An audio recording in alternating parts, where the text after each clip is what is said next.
أعوذ بالله من الشيطان الرجيم بسم الله الرحمن الرحيم قل هو الله أحد الله الصمد لم يلد ولم يولد ولم يكن له كفوا أحد।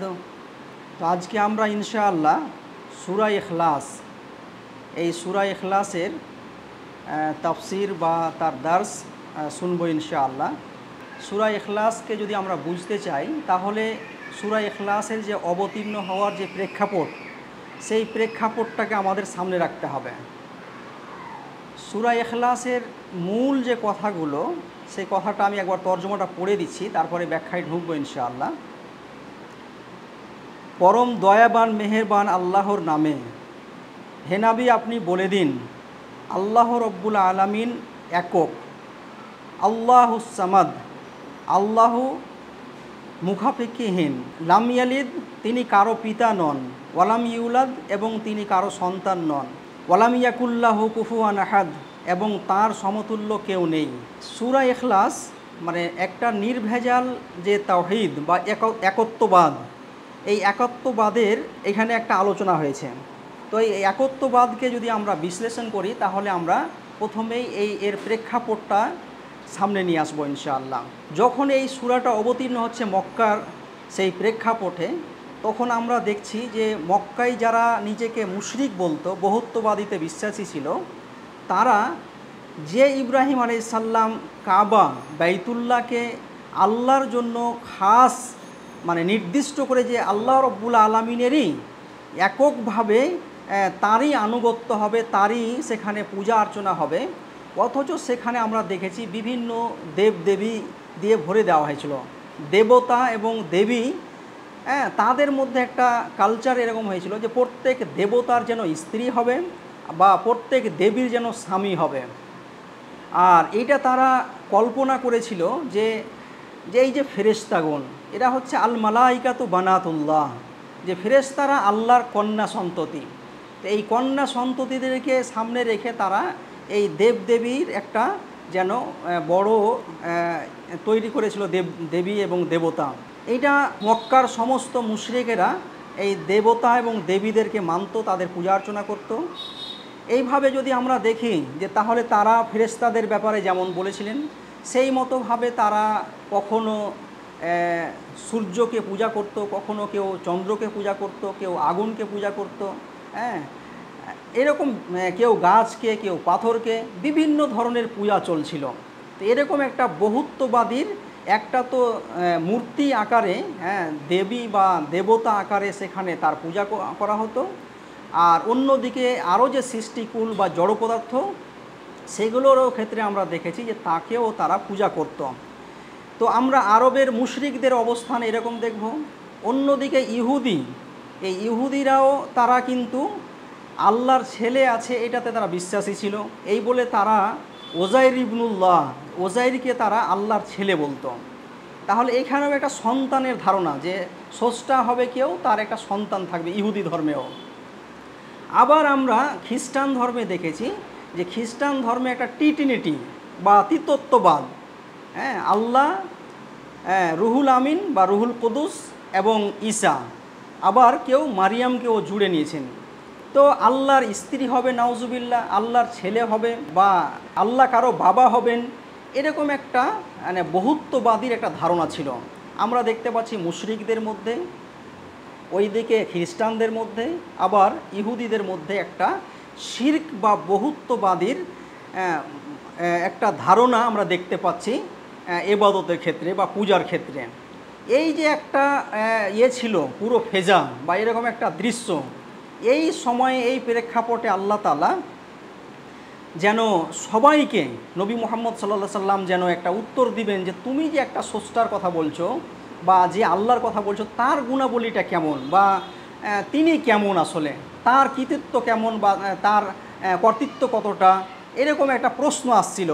তো এরকম একটা প্রেক্ষাপটে মহান আল্লাহ রব্বুল আলামিন সূরা ইখলাস 4টা আয়াত, এই 4টা আয়াতে এত সুস্পষ্টভাবে এই কথাগুলোকে আল্লাহ বলে দিয়েছেন, যার কোনো উদাহরণ আমরা অন্য কোথাও পাবো না।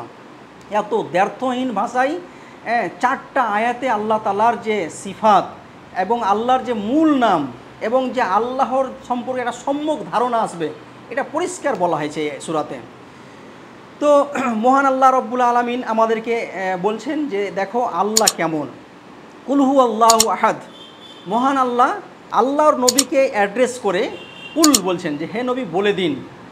কুল এখানে নবীকে অ্যাড্রেস হলেও আসলে সবাইকে অ্যাড্রেস করা হচ্ছে, যে কুল জুজ থেকে কুল মুরাদ নেওয়া হয়। একজনকে অ্যাড্রেস করে হতে পারে একজন অ্যাড্রেসই, কিন্তু সেখানে সবাইকে অ্যাড্রেস করে নেওয়া হয়। তো কোরআনের এটা বাচনভঙ্গি যে একজনকে বলে আল্লাহ তাআলা সবাইকে, সমস্ত উম্মাদকে বা সমস্ত সাহাবাকে, সমস্ত মুমিনদেরকে অ্যাড্রেস করে বলছেন। এর সাথে সাথে যারা বিভিন্নভাবে শিরক বা বহুত্ববাদিতে বিশ্বাসী তাদেরকেও বলছেন যে আল্লাহ একক। আল্লাহ তার মূল নাম, আর এই মূল নামের সঙ্গে একটা সিফাত জুড়ে দেওয়া হলো বা গুণাবলী, গুণনীয় নাম, সেটা হচ্ছে আহাদ। তিনি হচ্ছেন একক। এই একক কথাটা এমন একটা ইউনিট তাদের সামনে পেশ করা হলো যে সমস্ত তাদের প্রশ্নের জবাব তারা পেয়ে যাচ্ছে যে আল্লাহ একক, তিনি হুয়াল আউয়াল হুয়াল আখির। যদি তুমি ধারণা পোষণ করো যে তিনি কি প্রথমে ছিলেন, এখন কি আর থাকবে না, তার বিনাশ ঘটবে, তো সে ব্যাপারে কোনো কথা হবে না। তিনি একক, যিনি প্রথমে ছিলেন তিনি আজও আছেন, পরেও থাকবেন। আবার যদি বলা হয় যে তার কি কেউ শরিক আছে, তার রাজত্বে আলাদা আলাদা যে ফাংশানগুলো আছে সেখানে কি কেউ শরিক আছে, সে ব্যাপারেও তাকে বলা হবে যে না তিনি একক। এইভাবে যদি দেখা যায় যে তাকে যদি তার ব্যাপারে যদি আমরা যতগুলো আমাদের দরকার হয়, যেমন ধরেন রুজি বা রিজিকের দরকার হয়, আমাদের খাদ্যের প্রয়োজন পড়ে, আমাদের জ্ঞান, উইজডম, নলেজ, উইজডম বা এই জন্য বিভিন্ন বুদ্ধিমত্তার প্রয়োজন পড়ে, এটা কোথা থেকে আসবে? এইভাবে দেশ শাসন হবে বা যতগুলো জ্ঞান হতে পারে সমস্ত জ্ঞানের উৎস কোথায় হবে? তো আমরা যদি দেখি সে ব্যাপারেও তাকে দেখব যে তিনি একক, অর্থাৎ তিনি আলিম, তিনি একক। এইভাবে তিনি দয়ার ব্যাপারে একক, যে দয়া যদি চাইতে হয় তাহলে সমস্ত দয়ার একমাত্র উৎস বা একচ্ছত্র মালিকানা রাখেন তিনি হচ্ছেন মহান আল্লাহ রব্বুল আলামিন। এইভাবে যদি আমাদের প্রয়োজন আছে ক্ষমার, যে আমাদেরকে ক্ষমা করা হোক, তাহলে ক্ষমার ব্যাপারে একচ্ছত্র মালিকানা রয়েছে আল্লাহ রব্বুল আলামিনের, তিনি ক্ষমার ব্যাপারেও একক। তিনি কোনো বিচার ফাইসালা বিধানদাতা হিসেবেও তিনি একক। তিনি রব, তার যে রবুবিয়াত আছে, তিনি যে সব কিছুকে লালন পালন করেন সে ব্যাপারে তিনি একক। তার যে মালিকানা রয়েছে এই মালিকানার ব্যাপারে একক। এইভাবে তাকে সমস্ত বিষয়ে, অর্থাৎ তার যে 99টা নাম আমরা কোরআন হাদিসে পেয়ে যাই, 99টা গুণাবলীতে তিনি একক। অর্থাৎ যতগুলো মানুষের নিড হতে পারে, প্রয়োজন হতে পারে, সমস্ত ব্যাপারে তিনি একক। তাহলে একচ্ছত্রের মালিকানা তিনি রাখেন, এ ব্যাপারে আর কেউ দ্বিতীয় ক্ষমতা রাখে না। তো একটা শব্দ দিয়ে, আহাদ শব্দ দিয়ে সমস্ত যে আল্লাহ কি, আল্লাহর ক্ষমতা কতটুকু বা আল্লাহর ব্যাপারে কেউ যদি জানতে চাই তাহলে একটা শব্দ দিয়ে আল্লাহ তাআলা তার উত্তরটা দিয়ে দিয়েছেন। এত সংক্ষিপ্ত কথা একটা ওয়ার্ডে যেন পুরো বিষয়টাকে তিনি তুলে ধরেছেন যে তিনি একক। আল্লাহুস সামাদ, আল্লাহ হচ্ছেন কেমন? তিনি সামাদ। সামাদ বলা হয় এমন একটা উঁচু জায়গা, আর সে এত বড় জায়গা যে সেখানে গিয়ে সবাই আশ্রয় চায়। এই যে স্রষ্টার ব্যাপারে একটা ধারণা ছিল যে আসলে আমাকে স্রষ্টা, অনেকে আল্লাহকে তারা মানত, এই বলে তো শিরকের কথাটা আসছে।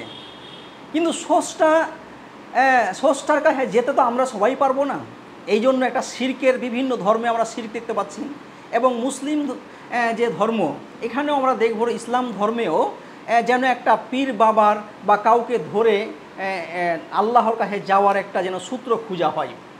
তো সমস্ত কিছুকে কাট করা হচ্ছে যে তিনি তো এরকম নয় যে তিনি এমন উঁচু জায়গায় আছেন যে উঁচু জায়গা থেকে তাকে আসতে দেরি হবে। আসলে এমন একটা জায়গার নাম, এমন একটা উঁচু জায়গা যেখানটা যদি নিচে নেমে যায় বা সবার কাছাকাছি হয় তাহলে তো তাকে আর ওই সিঁড়ি দিয়ে ধাপে ধাপে ধাপে ধাপে উঠতে হবে না। তেমনি এমন একটা জায়গা যেখানে সব কিছু তিনি দিতে পারেন। এই জন্য তার একটা কথা বলা হচ্ছে যে তিনি হচ্ছেন মুখাপেক্ষীহীন, কারো মোহতাজ নন, কারো কাছে তিনি চাইবেন এরকম তার এটা একটা আইব, একটা ত্রুটি, এটা তার মধ্যে নেই। সমস্ত সৃষ্টিকুল তার কাছে মুখাপেক্ষী, আর আমরা সবাই তার মুখাপেক্ষী, তিনি মুখাপেক্ষীহীন। তাহলে এরকম একটা বক্তব্য পেশ করা হচ্ছে। আহাদেরই যেন একটা আরও ব্যাপক অর্থে ব্যাখ্যা নিয়ে আসা হচ্ছে যে তিনি একক। এই এককটা কী অর্থে? আসলে একক তিনি এমনই যে কোনো ব্যাপারে কেউ যদি দয়া চাও, কেউ যদি রুজি চাও, কেউ যদি বিধান চাও, কেউ যদি আল্লাহর লালন পালন চাও, কেউ যদি কি বলে বিধান চাও, শক্তি চাও, মুজিজা চাও, তাহলে সব কিছু ওখানে পাবা। তো এরকম একটা বিশাল একটা বড় বিষয় আস-সামাদ কথা দিয়ে বলা হচ্ছে। অন্যদিকে আস-সামাদ এখানে আলিফ লাম যুক্ত করে দিয়ে আরও মানে ওটাকে স্পেসিফিক করে দেওয়া হচ্ছে যে এই যে মুখাপেক্ষীর ব্যাপারটা, মুহতাজের যে ব্যাপারটা, আল্লাহ ছাড়া আর কারো কাছে তোমাদেরকে মুখাপেক্ষী হওয়া লাগবে না, একমাত্র তার কাছেই মুখাপেক্ষী হতে হবে, আর তিনি কারো মুখাপেক্ষী নন। এরকম একটা কথা আল্লাহর ব্যাপারে বলে দেওয়া হলো যে তিনি একক। আর দ্বিতীয় কথা বলে দেওয়া হলো যে তিনি হচ্ছেন মুখাপেক্ষীহীন, সবাই তার মুখাপেক্ষী। লাম ইয়ালিদ, তিনি কাউকে জন্ম দেননি, অর্থাৎ তার কোনো ছেলে নেই, কোনো সন্তান নেই। এই কথা দিয়ে একটা কাট করে দেওয়া হলো এই যে তোমরা বংশ পরম্পরা যে আল্লাহ আছেন, নাউজুবিল্লাহ, মানে আমার বাবা ছিল, তার আগে যদি যাই তাহলে আমার দাদু, তাহলে দাদু মারা গেছে, তখন তার সম্পত্তি বা তার সমস্ত কিছু মালিকানা আমার বাবার হাতে আসলো, আর বাবার কাছ থেকে আমার কাছে আসবে, আর আমার কাছ থেকে আমার ছেলের কাছে যাবে। এইভাবে যে একটা একত্ববাদের যে ধারণা, আল্লাহ যে একক, এইটাকে নষ্ট করা হচ্ছে। যে না, জন্ম যদি বানা হয় যে তার জন্ম পরপর যেটা বংশ পরম্পরা, তাহলে কিন্তু এই ক্ষমতাটা একসময় বিলুপ্ত হয়ে যাচ্ছে। তো এই বিলুপ্ত হওয়ার কোনো এখানে অবকাশ নেই। মহান স্রষ্টা এত শক্তিশালী যে তিনিই প্রথম, তিনিই শেষ, তিনি গোপন, তিনিই প্রকাশ্য। এরকম একটা কনসেপ্ট বলা হচ্ছে যে তার কোনো ছেলে নেই। যদি ছেলে মেয়ে হয় তাহলে একদিন নাউজুবিল্লাহ আল্লাহর অস্তিত্ব শেষ হয়ে যাবে। তাহলে আল্লাহর কোনো ছেলে নেই। লাম ইয়ালিদ, তিনি কাউকে জন্ম দেননি। ওয়ালাম ইউলাদ, এবং তিনি কারো কাছ থেকে জন্ম লাভ করেননি। এমনটা হবে যে আচ্ছা আমাকে সৃষ্টি আমি আসলাম আমার বাবা থেকে, বা আমার বাবা আসলো আমার দাদু থেকে, এই করে আদম গেলাম, তারপরে হয়তো আল্লাহ, আর নাউজুবিল্লাহ তারপরে কে। এই যে একটা ব্রেনের একটা সীমা রেখা, একটা দাগ কেটে দেওয়া হয়েছে যে এর পরে আর যাওয়ার আমার ক্ষমতা নেই। যে আল্লাহ হচ্ছেন শেষ, হুয়াল আউয়াল হুয়াল আখির, তারপরে আর কিছু নেই, আর তার আগে কিছু নেই। আগে এবং পরে সব কিছু যেন তার কাছে বর্তমান। তিনি হচ্ছেন একক। তিনি ওয়ালাম ইউলাদ, তিনি কারো কাছে জন্ম লাভ করেননি। তাহলে জন্ম এই যে বিষয়টা, এইটা থেকে একটা কথা আরও পরিষ্কার করা হচ্ছে যে তিনি সেই সত্তা, তিনি সবসময় বাকি, তিনি চিরন্তন, তিনি চিরঞ্জীব, তিনি কখনো শেষ হন না। কিন্তু বাকি সমস্ত সৃষ্টি একসময় গিয়ে ফানি হয়, ধ্বংস হয়ে যায়। তাহলে একদিকে সমস্ত সৃষ্টিকুল হচ্ছে তার মুখাপেক্ষী, আর সবাই এক সময় শেষ হয়ে যায়, ধ্বংস হয়ে যেতে পারে, কিন্তু মহান আল্লাহ রব্বুল আলামিন কারো মুখাপেক্ষী নন এবং তিনি কখনো শেষ হন না, তিনি সব সময় থাকেন, তিনি হচ্ছেন চিরঞ্জীব। এরকম একটা তার ব্যাপারে আমাদেরকে ধারণা দেওয়া হলো। ওয়ালাম ইয়াকুল্লাহু কুফুয়ান আহাদ, এবং তার সমতুল্য কেউ নেই, সমকক্ষ নেই। অর্থাৎ তার ব্যাপারে আর তার দয়ার ব্যাপারে, তার যে তিনি যে তার রবুবিয়তের ব্যাপারে, বা তিনি যে রব, তিনি যে সবাইকে লালন পালন করেন, তার যে ক্ষমার রয়েছে এই ব্যাপারে, বা তার যে একটা বড়ত্ব রয়েছে, সব ব্যাপারে যদি আমরা দেখি তাহলে তার সমকক্ষ কেউ হতে পারে না। যে তোমরা যাদেরকে সাথে নিয়ে আসছো, পাশে দাঁড় করাচ্ছ, যে তাকে গিয়ে সুপারিশ করবে, এরকম কেউ সমকক্ষ নেই। যে তার পাওয়ার খাটিয়ে মহান আল্লাহকে কোনো কাজে বাধ্য করবে, নাউজুবিল্লাহ, এরকম কোনো শক্তির নাম নেই। তাহলে কেউ তার ওয়ালাম ইয়াকুল্লাহু কুফুয়ান আহাদ, যেমন ওদিকে বলা হয়েছিল তিনি একক, আর এককের মোকাবেলা দেওয়ার জন্য আবার কোনো একটা ইউনিট নেই। যে তিনি যে একক আর অন্য একটা একক তার পাশে দাঁড়াবে দিয়ে অন্য কিছু বিষয়ে যে তার সঙ্গে সমতুল্য হবে, এরকম হতে পারে না। সমস্ত ব্যাপারে তিনি এমন একটা একচ্ছত্র মালিকানা রাখেন যে তার সমতুল্য কেউ হবে না। সম্মানিত দর্শক মণ্ডলী, আমরা যেটা দেখতে পাচ্ছি, তাহলে আমরা তাওহীদ, একত্ববাদের একটা ধারণা পেলাম। পুরো কোরআন যদি আমরা স্টাডি করি তাহলে তিনটে বিষয়ের আলোচনা এখানে মূলত আমরা পাবো। তাওহীদ, একত্ববাদ হ্যাঁ, রেসালাত মানে এই যে কোরআন এবং নবী রসুল এগুলোকে রেসালাত বলা হয়, আর একটা হচ্ছে আখেরাত, পরপরের জীবন। এই তিনটে বিষয় নিয়ে পুরো কোরআনের আলোচনা হয়েছে। তাওহীদের আলোচনা আমরা দেখব যে কোরআন শুরু করলেন আল্লাহ তাআলা সূরা ফাতিহা দিয়ে, তখন তিনি আলহামদুলিল্লাহি রাব্বিল আলামিন আর রহমানির রহিম মালিক ইয়াউমিদ্দিন এই পর্যন্ত তাওহীদের একটা ধারণা দেওয়া হলো যে তিনি যাবতীয় তার প্রশংসা, তিনি কে, তিনি সারা বিশ্ব জাহানের রব, তিনি রহমান মানে চরম দয়ালু, রাহিম যার কখনো দয়া শেষ হয় না, মালিক ইয়াউমিদ্দিন বিচার দিবসের মালিক। এই একাত্মবাদের ধারণা দেওয়া হয়েছিল। তারপরে সূরা ফাতিহাতে আখিরাতের আলোচনা এসেছিল, তারপরে রেসালাতের আলোচনা এসেছিল। এখানে আল্লাহ তাআলা প্রথমে কোরআনের প্রথম সূরা ফাতিহাতে তাওহীদ একাত্মবাদের আলোচনা করলেন, আর পুরো কোরআনের প্রত্যেকটা পাতায় পাতায় যেন একত্ববাদের আলোচনা করার পর শেষে আবার সূরা ইখলাস দিয়ে তার একদম খুব সংক্ষিপ্তভাবে 4টা আয়াতে যেন একত্ববাদের একটা ধারণা পেশ করছেন, যেটা মানুষের ভাষায় ভাষায় বা মানুষ মুখে মুখে খুব সহজে বলতে পারে, এই কথা বলতে কোনো ব্যথা না হয় বা এটা মুখস্থ করতে দেরি না হয়, একটা খুব সহজে আম করে দেওয়া যায়, এরকম বিষয়গুলো আল্লাহ তাআলা নিয়ে আসলেন। এবং এত প্রাঞ্জল ভাষায়, এত সুন্দর ভাষায় নিয়ে আসলেন, যাকে আল্লাহু আহাদ বললেই যথেষ্ট ছিল, অথচ আহাদের সঙ্গে বেশ কটা শব্দ আরও জুড়ে দিয়ে যে আল্লাহুস সামাদ, তিনি একক আহাদ, তারপরে তিনি আসমাদ মানে তিনি মুখাপেক্ষিহীন, তারপরে তিনি তিনি কাউকে জন্ম দেননি, কারো কাছে জন্মলাভ করেননি, তার কারো কেউ সমকক্ষ নয়। এই আহাদেরই যেন একটা ব্যাখ্যা। তো এরকম তাওহীদ বা একত্ববাদের যে একটা ধারণা পেশ করা হলো, এই একত্ববাদের ধারণাটাকে আমাদেরকে সবার কাছে নিয়ে আসতে হবে। নবী মুহাম্মদ সাল্লাল্লাহু আলাইহি সাল্লামকে যেমন বলা হচ্ছে তিনি তো একক হিসেবে আল্লাহকে মেনে নিয়েছিলেন, অথচ তাকে বলা হচ্ছে যে তুমি বলো। এর মানে হচ্ছে একটা দাওয়াতি আসপেক্টও আমরা পাচ্ছি, যে আমি শুধু আল্লাহকে একক বলে মেনে নিলাম এই কথাটা শেষ কথা নয়, আমাকে আবার নির্দেশ দেওয়া হচ্ছে, অর্ডার দেওয়া হচ্ছে যে তুমি বলো। এর মানে আমাকে আবার অন্য কাউকে বলতে হবে। এইভাবে একটা আল্লাহ যে একক, তার একটা দাওয়াত, তার একটা তাবলীগ, তার একটা প্রচার শুরু হতে হবে। এরকম একটা বিষয়ও এখান থেকে আমরা দেখতে পাই। এই তাওহীদের যখন ডাক হবে, একত্ববাদের ডাক হবে, তখন আমাদের এই দ্বীনের সঙ্গে অন্য দ্বীনের একটা কাশমাকাশ, একটা সংঘর্ষ বাঁধবে, যেটা সূরা কাফিরুনে আমরা দেখতে পাবো। যে এই দিকে কাফির মানে অস্বীকারী, আর এই দিকে মুমিন আল্লাহতে বিশ্বাসকারী। আল্লাহতে যারা বিশ্বাস করে আর যারা আল্লাহকে অস্বীকার করে, তার সাথে বহুত্ববাদীতে বিশ্বাসী, তারপরে যারা মুনাফিক, এদের সঙ্গে এদের সম্পর্ক এক হতে পারে না।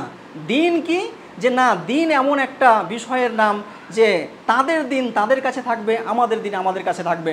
সূরা কাফিরুনে এরকম একটা এলান, একটা ঘোষণা, একটা অ্যানাউন্সমেন্ট আল্লাহ তাআলা দিয়েছিলেন যে লাকুম দীনুকুম ওয়ালিয়া দিন, তোমাদের দিন তোমাদের কাছে, আমাদের কাছে। কিন্তু এই দিন প্রচারের সময় একটা সাধারণ যে কাফির, যে অস্বীকারী বা বহুত্ববাদী, তখন আপনার সঙ্গে কিন্তু তারা মেতে উঠে আপনার সংঘর্ষে আসে না। তো এরকম একটা বিষয় আমরা দেখতে পাচ্ছি। অন্যদিকে এই তাওহীদের যখন কাশমাকাশ হচ্ছে, তো ওই একটা গ্রুপ মাথা চাড়া দিয়ে উঠছে, যেটা সূরা লাহাবে আমরা পাবো, যে দিন তো বলে দেওয়া হলে তোমাদের দিন তোমাদের কাছে, আমার দিন আমার কাছে, এরকম একটা দাওয়াত হবে। এই দাওয়াতের সময়ে যখন কিছু লোক উঠে আসবে, যে সানাদিদ কুরাইশ, বা যখন দুশমনরা উঠে আসবে, যারা ইসলামের শত্রু মানে আবুল আহাবের মতো চরিত্র নিয়ে উঠে আসবে, তখন তারা ধ্বংস হবে। আবুল আহাবের হাত ধ্বংস হয়ে গেল, এর মানে হচ্ছে আবুল আহাব শক্তিটা ধ্বংস হয়ে যাবে। তাওহীদের মোকাবেলায় বাতিল অর্থাৎ বহুত্ববাদ টিকতে পারে না। জাল হাক্ক ওয়া জাহাকাল বাতিল, বাতিল ধ্বংস হয়ে যাবে, বহুত্ববাদ ধ্বংস হবে। আর সূরা নাসরে বলা হচ্ছে যে হক যেটা, সত্য যেটা, কালেমা তয়্যিবা লা ইলাহা ইল্লাল্লাহ, অর্থাৎ আল্লাহর যে এখানে একটা ধারণা দেওয়া হলো, এই আল্লাহ বিজয়ী হবেন, এরকম একটা আইডিয়া দেওয়া হচ্ছে। আমরা শেল্টার হিসেবে আল্লাহকে চাইব। সূরা নাস এবং সূরা ফালাক যদি দেখি, যে এই তাওহীদের যখন আমরা ডাক দিব, আল্লাহ যে একত্ববাদের যখন আমরা ডাক দিব, তখন আমাদেরকে একটা এক্সটার্নাল মানে বাইরের কিছু সমস্যা আছে, প্রবলেমস আছে, সেগুলো থেকে পানা চাইতে হবে। এই প্রবলেমসগুলো, সমস্যাগুলো থেকে পানা চাওয়ার যে একটা ভালো জায়গা, সেটা হচ্ছে সূরা ফালাক। যে সূরা ফালাক দিয়ে আমাদের ওটা করতে হবে। এবং আমাদের মনের মধ্যে একটা শত্রু আছে, যেটা তাওহীদ থেকে আমাদেরকে পিছিয়ে দেয়, আল্লাহর একত্ববাদে থেকে আমাদেরকে পিছিয়ে দেয়, দূরে সরিয়ে রাখে। এরকম ইন্টারনাল একটা শক্তি পাওয়ার জন্য আমাদেরকে কী করতে হবে? সূরা নাস থেকে আমাদেরকে আশ্রয় চাইতে হবে। এইভাবে আল্লাহ রাব্বুল আলামিন যে একক, এই দাওয়াত, এই তাবলিগ, এটার একটা সবার কাছে পরিচিতি আমাদের তুলে ধরতে হবে। এরকম একটা মানে পুরো ধারণা আমরা দেখতে পাবো সূরা ইখলাসকে সেন্টার পয়েন্টে রেখে। সূরা কাফিরুন যেন একটা কাশমাকাশ, হক বাতিলের লড়াই, আর এই হক বাতিলের লড়াই সূরা নাসরে মুসলিমরা, হকপন্থীরা বিজয়ী হবে। সূরা লাহাবে শত্রু দল ধ্বংস হবে। আল্লাহর কালেমা তয়্যিবা লা ইলাহা ইল্লাল্লাহ বলবালা হবে, যিনি একক, যিনি মুখাপেক্ষীহীন, যিনি কাউকে জন্ম দেননি, কারো কাছে জন্ম লাভ করেনি, তার সমকক্ষ কেউ নয়, তিনি বিজয়ী হবেন। এর জন্য আমাদেরকে বাইরের শত্রু থেকে আশ্রয় চাইতে হবে সূরা ফালাকে, এবং আমাদের ভিতরে যে একটা শত্রু মন আছে সেখান থেকে আমাদেরকে পানাহ চাইতে হবে, সেটা সূরা নাসে বলা হয়েছে। তো আমরা দেখতে পাচ্ছি একটা ভালো একটা আল্লাহ তাআলা এখানে একটা বক্তব্য পেশ করেছেন সূরা ইখলাসকে সেন্টার পয়েন্টে রেখে, যে একটা নির্ভেজাল একটা ইখলাস এর সহিত যে আল্লাহর একত্ববাদ আছে, এটাকে আমাদেরকে তুলে ধরতে হবে। মহান আল্লাহ রব্বুল আলমিনের কাছে দোয়া যে তাঁর যে এই তাওহীদের যে ধারণাটা আরব বিশ্বে নবী মুহাম্মদ সাল্লাল্লাহু আলাইহি ওয়াসাল্লাম সহ সাহাবা রাদিয়াল্লাহু আনহুম যেমন ছড়িয়ে দিয়েছিলেন, আজকের যুগেও আমরা দেখব যে এগুলো মিলালে আমরা সব কিছু দেখতে পাবো। তা এই তাওহীদের একটা ডাক আমাদেরকে দিতে হবে, এরকম ঈমান আমাদের দরকার। মহান আল্লাহ আমাদেরকে এই ঈমান দিয়ে বলিয়ান করুন। এ বলে আমার সংক্ষিপ্ত দার্স শেষ করছি। আসসালামু আলাইকুম ওয়া রাহমাতুল্লাহ।